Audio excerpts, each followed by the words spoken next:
السلام علیکم بینندگان عزیز، تماشابینان گرامی، مخلصان برنامه لذیذ با علاءالدین. امروز در مهمانی برنامه لذیذ یک از مطربان خیلی هم شناخته، آهنگساز، هنرپیشه شایسته تاجیکستان،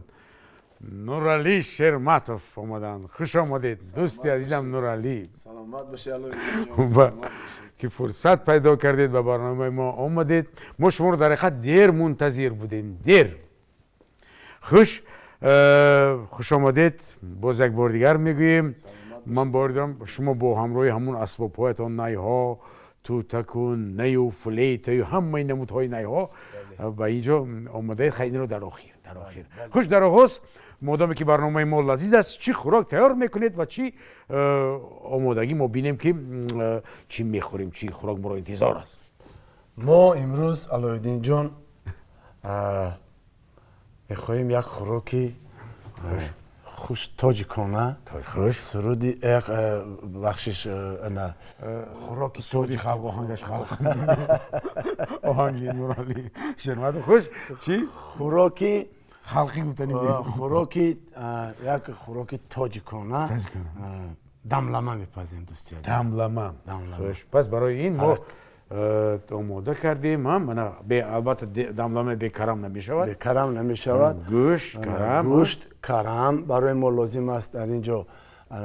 3-4 دانه کارتوشکا، 3-4 دانه سبزی. حتی شما شلغم گفتید. شلغم یک دانه شلغم عجیب داره. یک دانه شلغم من خواستم که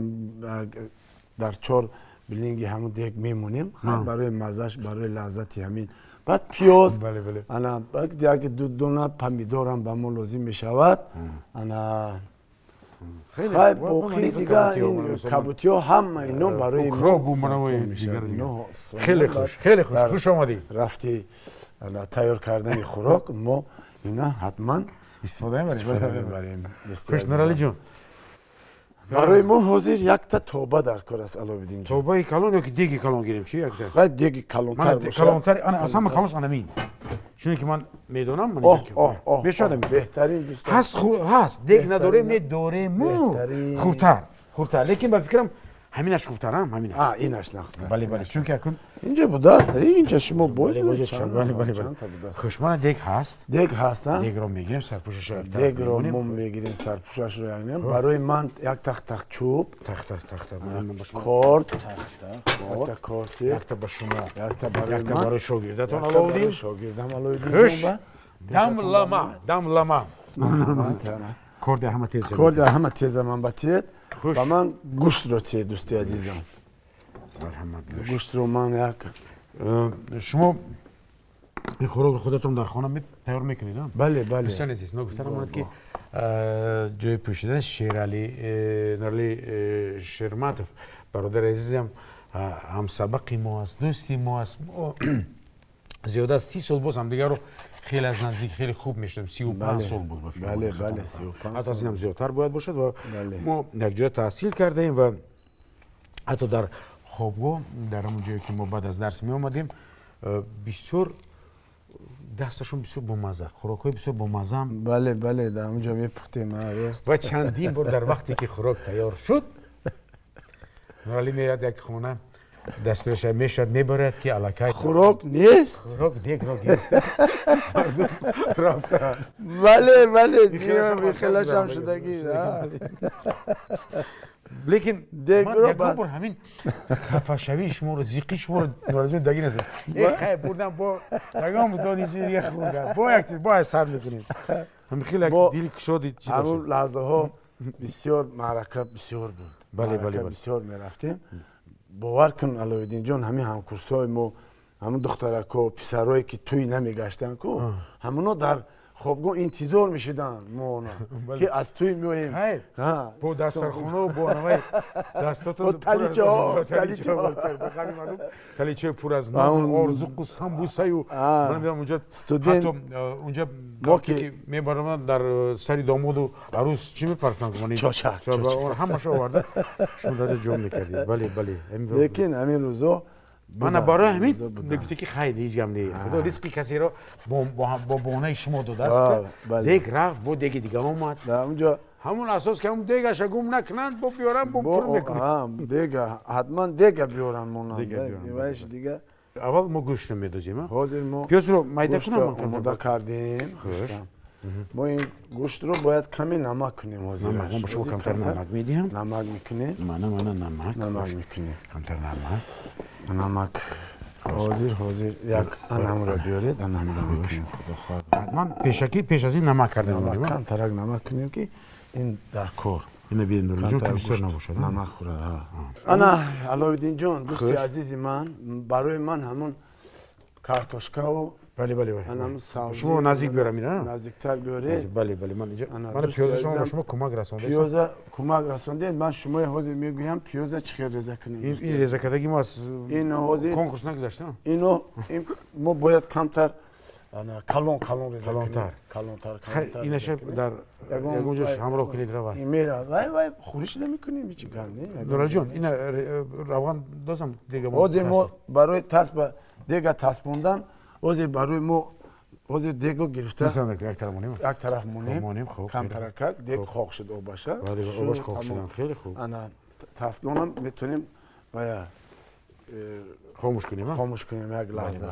حاضر ما آماده کنیم کفگیرم تیار میکنم که تا اینکه با ما هم باشه در کفگیرم پیشمون باشه بله دوستی عزیزم کمی روغن برای من لازم روغن بیاید ماش کم ترک برای تگش به همین روغن لازم کم ترک نچسبد تگش یعنی که این طرز پختنی مو دیگه خیلتر است این همش یک جای میاندازیم ها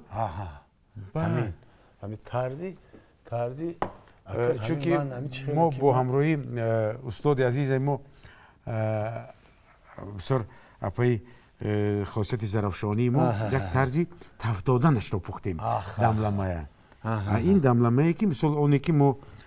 بیشتر معمول است در بین مردم به طرز مثل قباد به قباد ماندنی محصولات و گوشت و بعد این آهسته خودش علامه پست جوشید رحمت نه دوستی بعد دیگه گرفتن میبرن بعد دوستم این چیزا این خودش اکه من همین خیلی یاد گرفتگی لیکن بسیار با لذت می شود باور کنید بسیار با لذت کسی که نورال جون شما اهل بیتتون برادراتون خودتون میشناسن و شما رو که میشناسن همین در از ایامی همین دانشجوی بودن در دیگر بخش ها دانشجویانی که بسیار با اکتورو با کرسی اکتوری بخش اکتوری و رژیسور نزدیک بودن از اون جمله شما همیشه هم صحبت و در همه چیز چولا بینیم ما خوشبختانه علاءالدین جان خوشبخت‌ترین انسان هستیم که ما برادر شما شیرانی هم شوخ است حاضر جواب است یکم لطیفه میگوید برادر پسر تقویاتون هم خودی قربونم همین خیلی شوخ است حاضر جواب است یک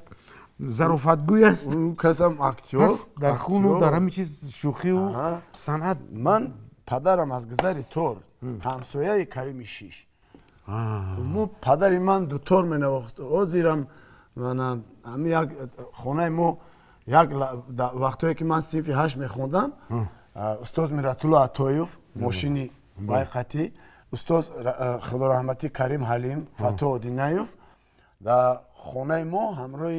تقایم گفتم که سعید بله مهمون شدن در خونه ما همون لحظه که اینو در همونجا مهمون شدن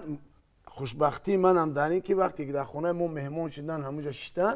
بعد پدرم من که همین کمولا که هرچی تملک میکند همین کاسه و طبقه همه را همین که یک بار همین را بعد همین خوشبختی منم در چیز که ما همون وقت در خونه مهمون شدم اونجا شدم و کردم بعد اولین یکم بار من استاد فتو دینایف و میراتولا عطایف و کریم حلیم و دارمتی نو از همون طرف کانگور گشتن از یاخسو اونجا با خونه ما پدر من قطعی در دیدم یک جای خوندگم پدر من در دیدم کانگور همراه میراتولا عطایف فتو دینایف قدوس رضایویچ گفتنی یک تا معلم داشتیم فقاتیس بود در چلش وقت درس میداد اینو همه در یک کورس میخوندن در یک صنف میخوندن اینو بعد پدرم برای من نقل میکرد که این قطعی من خوندگی بعد همون سبب منم با مکتب موسیقی بر آموزشگاه موسیقی شهر دوشنبه امروز اون وقت کالج موسیقی با نام احمد باباقلو اون وقت دوشنبه است که موزیکال چیلیش بله آموزشگاه موسیقی شهر دوشنبه نام بود دمیو میگفتن یعنی بعد از صنف 8 طلقه شما اومدید نه بعد که وقتی که من در اونجا اینو از امتحانشون گذشتید امتحان گذاشتم من گفتن گفته بیارید با مکتبی موسیقی شهری دوشنبه و خوشبختانه ما اومدیم وقتی که ما اومدیم شما در مکتب صنعت خوندگی نبودید نه انا همین بسیار مشکلی همین کار همین بود که من قبول نکردم پیش حسن یوزدو سالش گفتن یک تا ساکسفونیست استاد قد بلند بودن بردن وای دید وای همه نغز همه سوز میبینن همین پرسش بشن که مکتب موسیقی خوندگی از نوت بلدی نه همه قریب که از من روی تفتن نه ما این شاگرد نمیگیرید هم کورسای من همه مکتب موسیقی از شهر یعنی یک زمینه چی داشتن آموزشی مسکو از همین نویه ها مکتب موسیقی بود ما تاسفانه در قشلاق ما مکتب موسیقی بعد همین اخیران سالا فیلیال مکتبی از دنغره در اونجاست که امروز برادرای شما در اونجا راهبری میکنند و کار میکنند چندی معلمای خوب دارن من از اون مکتب تیزیز خبر گرفته میستم بله انا علایالدین جان دوست عزیزی من وقتی که ما گوشت موندیم بعد گوشت ما کارتوشکا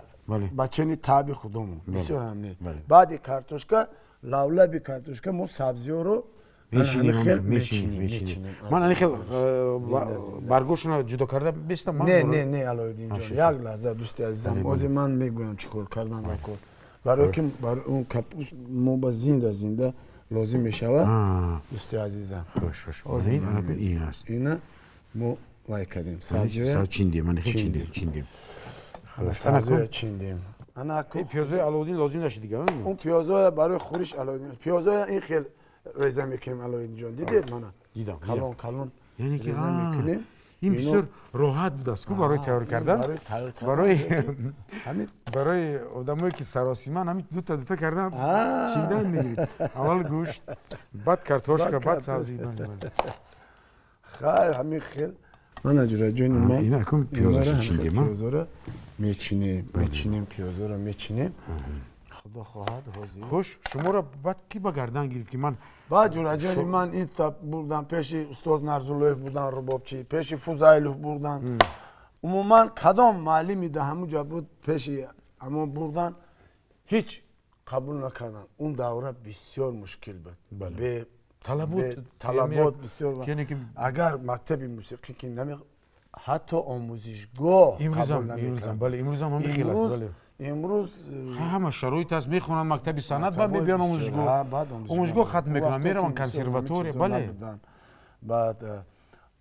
بعد من گرفته پیش معلمی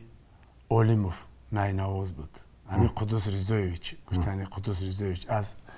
قطعی پدرم و خودش از پارکامچی رایونی دنغره در کانگور دیدومی کانگور یا جای خوندگی همون گفت 35 سال در همین جگو یگم از یگم که از فرزندش نیاورد سینی پدرم یک بار شده همین آوردیم من همین یک بلو کردم همین فرزندی تو رو به همین جا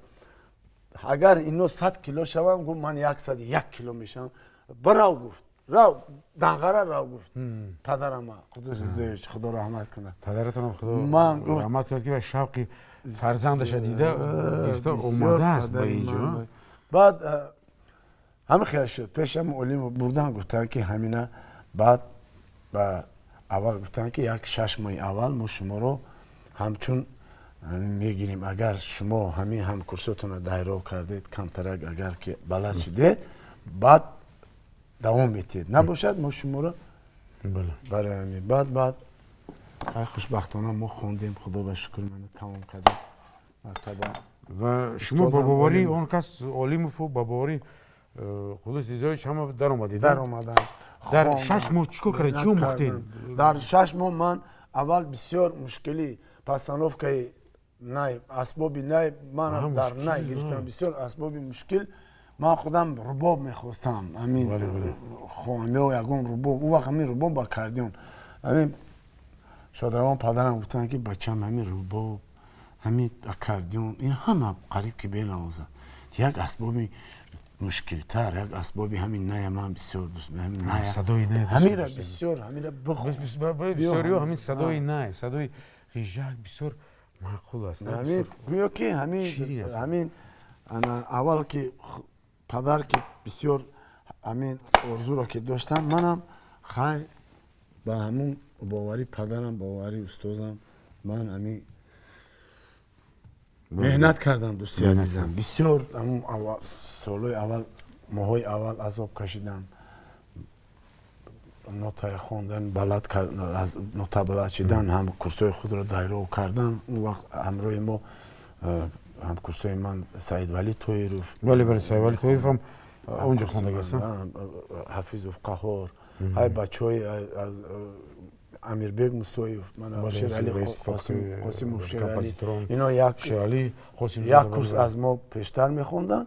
ما یک کورس از نو پایانتر میخوندیم اینا بسیار با نیکی یاد میکنن از پیروف حسن استادی روحشون شد بود بهترین پیروف حسن استادی مثل پدرانه مناسبت همون دوره که ما در آموزشگاه داخل شدیم اون کسا کافدرایی انمی کافدرایی اسباب خلقی با چیز شده شده اونجا همون وقت مدیر کافدرایی ما بودن زوادلین میگفتن همون وقت زوادلین ما بودن شریپوف عزیزالله استادی قیجک نواز ماستوف همون دوره استادای ما اولیموف بسیار استادان نرزالله فوزایلوف دوره وقتی ما میخوندیم قشنه مناختن انا دوستی من صحبت ها باقی انا که برای من حاضر دو تا 3 دانه پمیدور بله دوستان بسیار تشکر زیاد 3 دانه پمیدور بید من همش در نزد شما مونم شما راحت تر شوید مایلش اینجا برگ های لب مایلش خوش در چشم شما همه را لکای خیلی با قدر امکان همراه خود را دایره کردم یک برنامه یک دو تا اثرهای همین خوردکه در 6 ماه 2 تا اثر با نوختم با نای ما هر این وقت نه در دست نگرفتم نه بسیار مشکل بود بعد هر باری که من خونه میرفتم انا همین میرفتم از خونه می در اومدم اگر پدرم از کار می اومدم بیگاه که میشد میگفت کنی کو بیار اسباب تبیار بچم ایزو میکشیدم همون خانه گفتم نه بیار کو همین 2 ماه چی یاد گرفتی خیر ایزو نکن شرم ندار کو بیار همین پفکنی میسی فلان همون شرم میدارم میگم ولی من هیچ را نمیدونم نه حتما هر باری که من خونه میرفتم بعد همین رفتنم من حتما چی کار کردم در همین 2 ماه چی نوختم چی یاد گرفتم از معلمم سخت‌تر بودن بسیار من اینجا یکون تیار دیدم میرفتم من این پمیدور رو با این طرز میچینیم برادر عزیز من خوشبختی مونم در همین که باز یک بار دیگر از خاطرسان میکنم که بیاده نگفتن از والدان از پدر و مادر بسیار وابسته است این قدر پدر شما توجه داشته است به کسبی میاموختگی شما به بسیار و خودشان پدری منم کدام دوره همین همراه قدوس رضایچ اینا وقتی که از دیدام اینا را میبیارن پدری من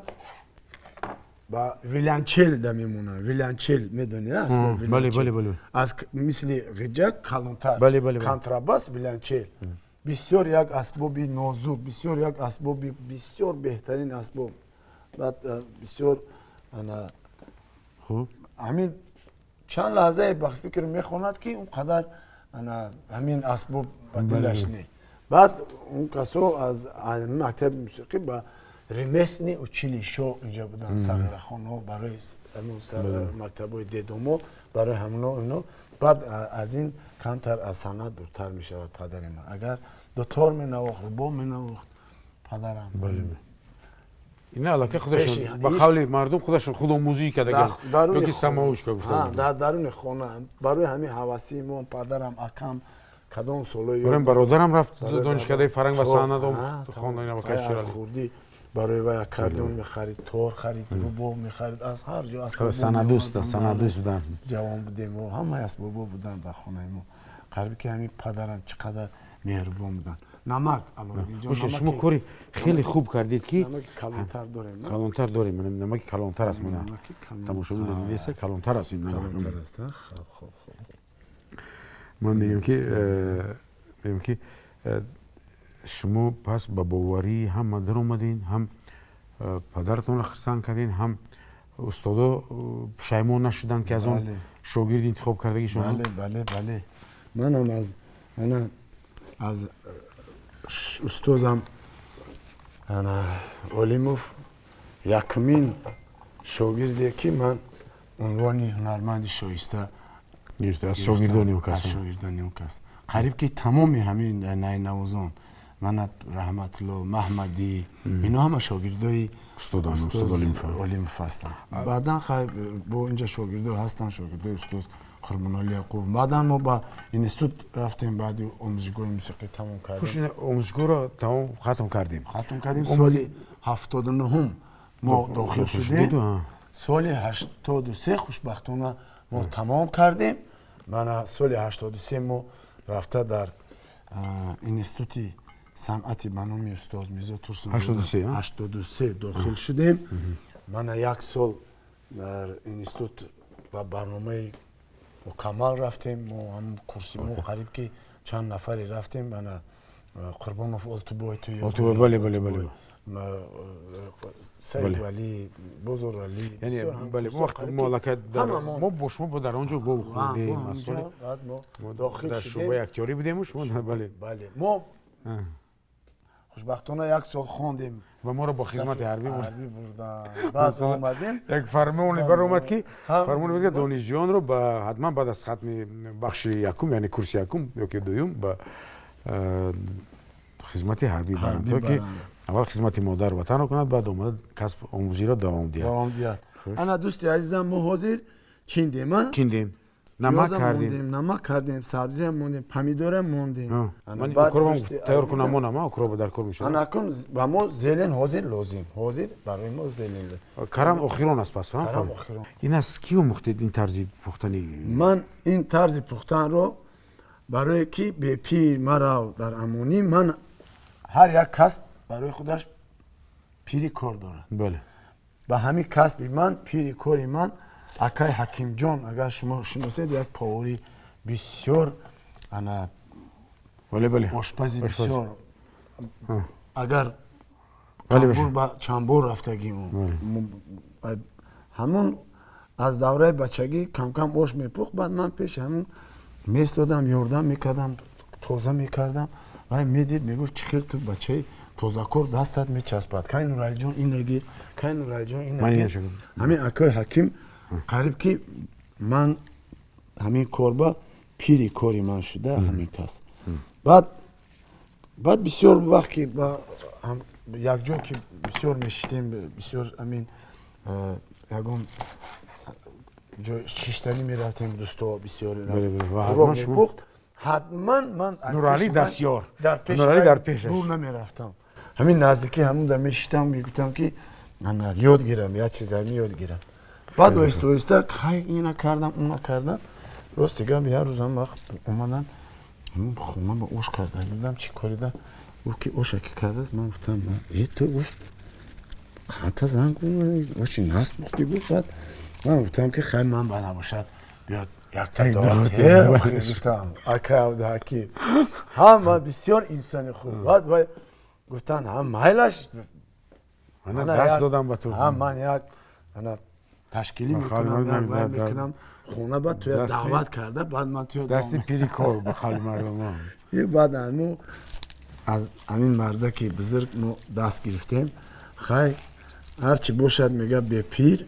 کار پیش نمیرود خیلی دانشگاه رو ما خوندیم تمام کردیم بله امروها بله بعد از اون چخیل شما راحت یافتید بعد انسامبل دریا یا اول پیش در دیگر جو کار و فعالیت بود؟ نه ما خوشبختانه وقتی که در اینستیتوت بعد که از آموزشگاه اومدیم ما در اینستیتوت سه‌م کورس میخوندیم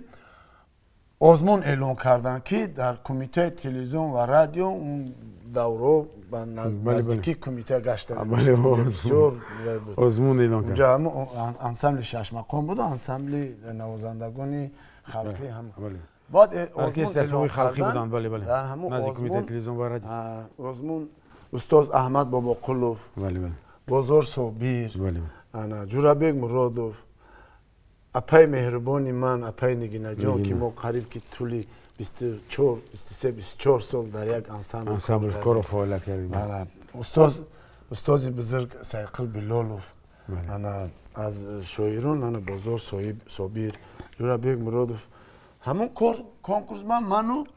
قربان علی جان انا لولا محرمه ما کم کم در اینستیتوت در انسمبل باید باشد یک انسمبل داشتیم و بسیار خوب کردید که یادآور شدید اولین ترانه های قدم های نخستین در صحنه کسبی بس با یک جویگی شما درباره قربان علی عبدالله بودن شما ایجاد شد و لالا اونجا بود و شما بودید و قریب که نونشته به هم نمیکردید در یک خانه خواب بودیم سنگالی میرزایف هم کاری میکردن میومدید و همین سبب همین به همین انسمبل دایره اومدن همین کنکورس سنگالی میرزایف انا برادر عزیزی مهربان انا قربان علی عبدالله لالای مهربان پجانی من لالای عزیز محرمه من به همین آزمون ما را قریب که هم دعوت کم کم از وقتی که ما در اینستیتوت دوره خوندن و همون وقتی کنکورسو میشدن بین رایونو بین بله همین ما در همون کنکورسو من در مثلا ما در بوستون از اینستیتوت دانش ناحیه فرونزه اون وقتا بله ما از ناحیه مرکزی ما را دعوت کردن ارکستر اسبابای خلقی از اینستیتوت صنعت یک نواز بانای سرود آهنگ سایقل بلالوف چیز جوانی نام داد لا را را را را را را دادم ای امید و آرزوی زندگی زین تا روزی دیگر زنده باشی تا سحر انا همین سرود همین آهنگ با ارکستر اسبابای خلقی من برآمده در میفیلارمونی نواختم یک نواز خوشبختانه 10 خال گرفتم بعد همین کم کم اینو استاد سایقل بلالوف چخیل بله و همین گوهرشناس بود گوهرشناس بود و یا همون وقتی که ما با کنکورس اومدیم بازی با وقتی هم صحبت شوی استاد سایقل بلال قطعی با نقل میکنه و چخیل همون دوره ما بسیار قین است اونجا داخل بعد ما از کنکورس گذشتیم بعد خوشبختانه همین روزا بررسیدیم انسمبل دایره تشکیل شد همون دوره گذشتیم از کنکورس از انا میخیل علوی جان میگیریم من دیده ده انا خیل کلون پوستش قطعی هم خیل سوری خولای سجده همین کتا میمونه چیز اما نمک که برده که دیگه اینه میتیم مرحمت پس خیلی خوب شد که شما همین خیلی آزمون با همین آزمون اومدیم بعد همین آزمون انا قبول شدیم من همچون مطریب قربان علی هم همچون مطریب و مطریبی دکتر بس بسیار ماهرانه میدونم همه اسبابا رو بسیار نازک میدونم بسیار یک دوست میداشتم نواختن اکاردیون خیلی نازک میدونم بسیار بد بسیار معرفت بلند عجایب عجایب قربان علی ما 5 سال در یک خونه نگفتن من چون سخن درباره قربان علی رفت اولین آهنگ‌هایی که سرودهایی که خوندن باز تکرار شد در صحنه کسبی دربارش برادر ما نورعلی جان بودن سرود کجا میره شتابان سرود زمین و آسمان توی مادر است و این سرود رضا باران این آهنگ رضا باران از سنگالی هستم این یک تاریخ دارد یک روز در همین خونه در خوابگاه خونه همین سرود ریزه بارون خانه- سرودی دوست داشتنی است. ریزه بارون بله بله میباریم. بله این از شعر از توتینیسو. من بچه یاد دارم در همون دوره که در خوابگاه اینا یک کمترک اینا تازه کنیم در خوابگاه وقتی که بس از کارم یک حوض میمونیم حوض میبینیم که جوش در لازم شود حوض با کمی دیگه میمونیم و ترانه ریزه بارون ترانه ریزه بارون در یک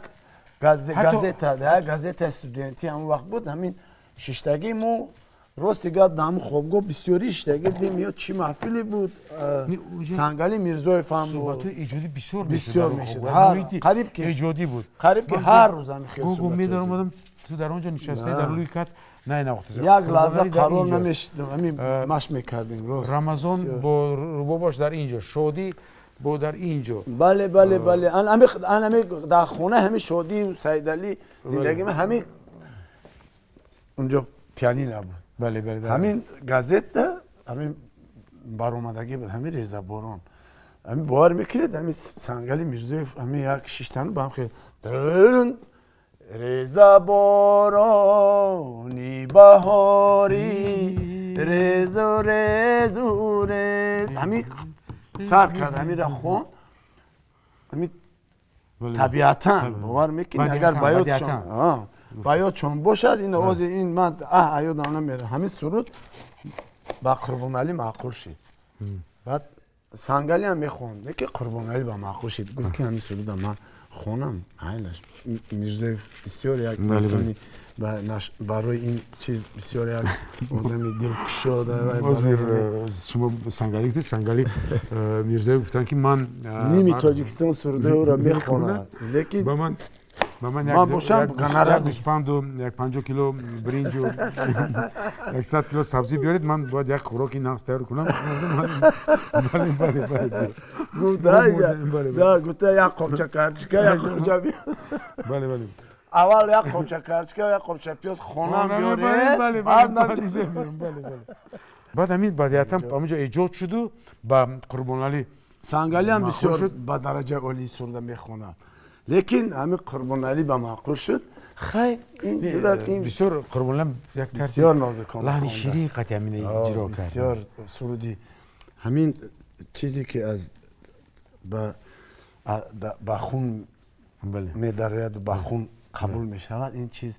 عمری دراز می‌بیند همین سرود را ببین که قربان علی خون هم حتی اوج بسیار زیبا دارد نه یک نیم اوج زیبا دارد بسیار نازکانه بعد بسیار همون اوجای بلند هم نازک خواندن طرز نازک و همون طرز کشش آواز در بالا دارد بسیار نازکانه خوانده و شما اون چیزا با بانه خودتون پر میکردید من اونجا در بله نه قطعی این سرودو کم میمونه تاریخش نمونده است انا دوستی عزیزی من انا کن ما آبمان تیار است آب هم تیار است ما میتونیم آب ما لازم هم نیست دوستی عزیزی ما آب نمیندازیم کمتر شد برای نه همین خودش کپوست پمیدور پیاز همین آب جدا میکنم پر از آب از خودش ها یک کم ترک برای چیزش نه نمیدوزی خیلی بیا برای دلی تو علای نیم پیاله برای چی نیم پیاله چای پیاله داره میشه که با چینک دوزیم حتی پیاله مخصوص پیاله از نمایشنامه من لذت بس انا دوستان شما برای دلتون نماند کانترک ریزیم الو باشه پس میمونیم بالا الو با حاضرش به کانتر بالاتر میمونیم بعد یک چند لحظه خدا خواهد شد کانتر میبردیم برای که این خوش این را انداختیم نمک انداختیم مرچ کمتر مرچ کنیم مرچم کمک خیلی من اینجا شما قاشق هست منم مرچ سیاه مرچم کمتر پاگوترک باید میکردیم خیلی چه این برای این میراد مزش همش همجا سرپوشش هم میپوشیم حاضر سرپوش دیگه اون خیلی چی در کار نیست ما با هم از اینا لازم نیست نه شد تمام یکم چه لازم نیست میپوشم سخت میپوشد همین سخت میشد انا کن حاضر مایره ملایم در آنجا من میگذرانیم انا توبه انا جورا جون حاضر چند از روی چند از روز بلندی بلند مودم 9 اصلا بلندش 9 است کمی ها بعد کمی خوش بعد پایان میکنه بعد کمی که ما دیدیم ملکه این چی شد بله پس این طرز تیار کردن خودی دملما چون که از نورالی برادری ما تیار کردن خیلی خوب است اول در دیگ ما میچینیم همش رو قبط به قبط تکرار میکنم گوشت کارتوشکا سبزی پیاز کمی شلغم پمیدور بعد ایستا ایستا خودش منم این دالکه سبزش منم اوجه بله بله این سایدهش بلند شده بازی بعدی 10 15 البته 20 نمک. مینوت اینجا یک طعمی خوش به شام ما میرسد بله برای همین تز آماده کردن در کور اینجا بله برای بله گشتن در طبقه کور. تیار کنید هم طبقه تیار کنید خوش که باشد این حاضر کمش علاوالدین جان یگام نیم ساعت هم زودتر 45 دقیقه 45 دقیقه یک ساعت اقلا باید جوشیده ایست خیلی خیلی خوب میفهمیم خیلی خوب. ما میتونیم- طعمش میفهمیم بله بله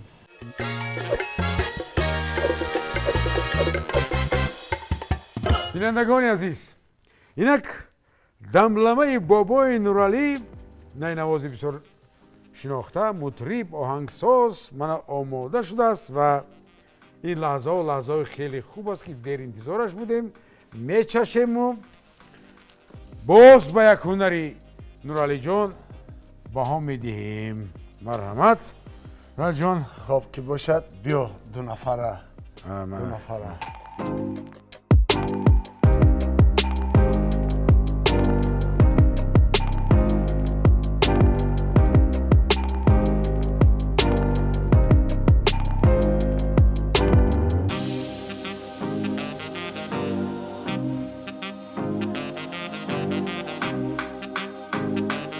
بینندگان عزیز نک دملمه ما را من کشیدیم در طبقچه ها من در دو تم برای هم من و هم برادرم نورالی خوش میچشیم بسم الله الرحمن میچشیم گوشتش اول چشم بیل من یک چیزش میچشم من این سبزیش اگر سبزی پخته باشد پس همش همه پخته است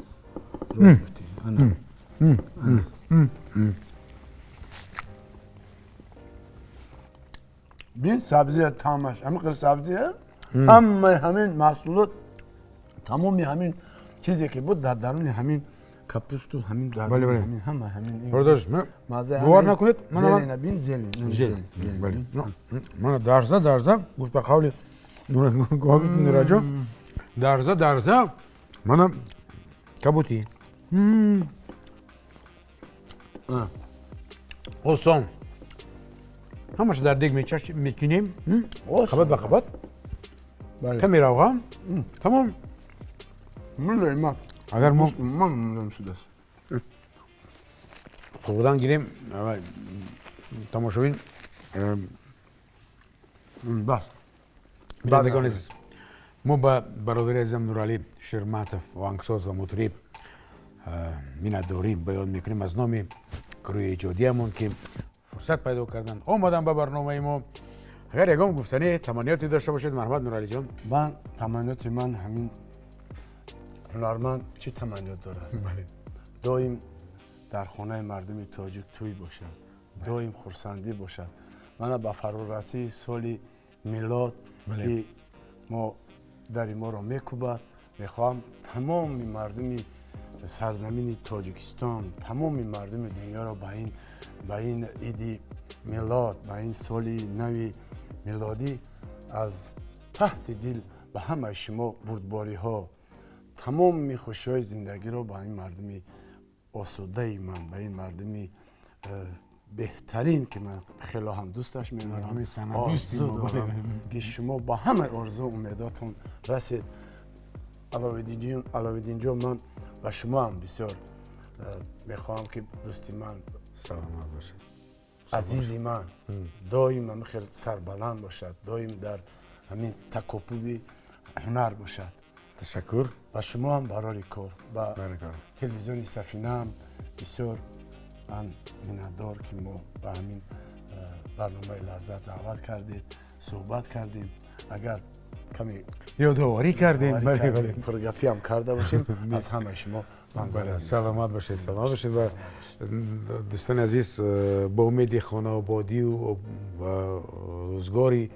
اینجا سایشته شما تنصیحاتی همه کلی مردم تا برنامه‌های دیگر باشیم. و چنانه که شاعری ما فرموده است، حافظی شیرازی بزرگی مطرب خوشنوا، بگو تازه به تازه نو به نو، باده دلکشا بجو تازه به تازه نو به نو. تحت یک آهنگی بسیار شیرین، یک فلکی داشتیم. بله بله.